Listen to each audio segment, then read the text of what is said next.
तुम्हारा जिंदगी से थक जाना नॉर्मल है, लेकिन जिंदगी को जबरदस्ती बनाना चुनाव है। Welcome to Taoism, the act of doing nothing yet achieving everything. तुमने कभी देखा है पानी को बहते हुए? न रुकता है, न लड़ता है, बस बहता जाता है। न किसी के खिलाफ, न किसी के पक्ष में, बस अपने रास्ते में। यही तो है ताओइज्म, एफर्टलेस एक्शन, जिसे वू ई कहा जाता है।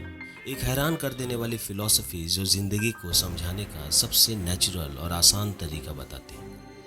वू ई का अर्थ है बिना एफर्ट्स के एक्शन लेना, लेकिन इसका मतलब ये नहीं कि कुछ भी न किया जाए, गहराई में उतरा जाए बिना शोर के, अलाइन एक्शन के साथ। मतलब जब तुम्हारा काम नेचर के फ्लो के साथ हो। नहीं समझे?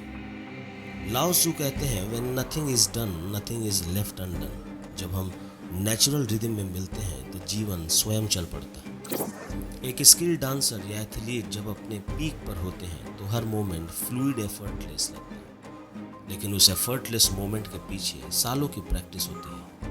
तभी कहा जाता है वो फ्लो स्टेट में है। ताओइज्म उस फ्लो को जिंदगी का नियम मानते हैं और तुम्हारा काम उसमें घुल जाता। आज हर कोई कंट्रोल करना चाहता है, अपना करियर, लोगों का बिहेवियर, हर आउटकम, और कुछ लोग तो हर सेंटेंस। यही है रेजिस्टेंस। ताओ कहते हैं कंट्रोल छोड़ो, अवेयरनेस को पकड़ो।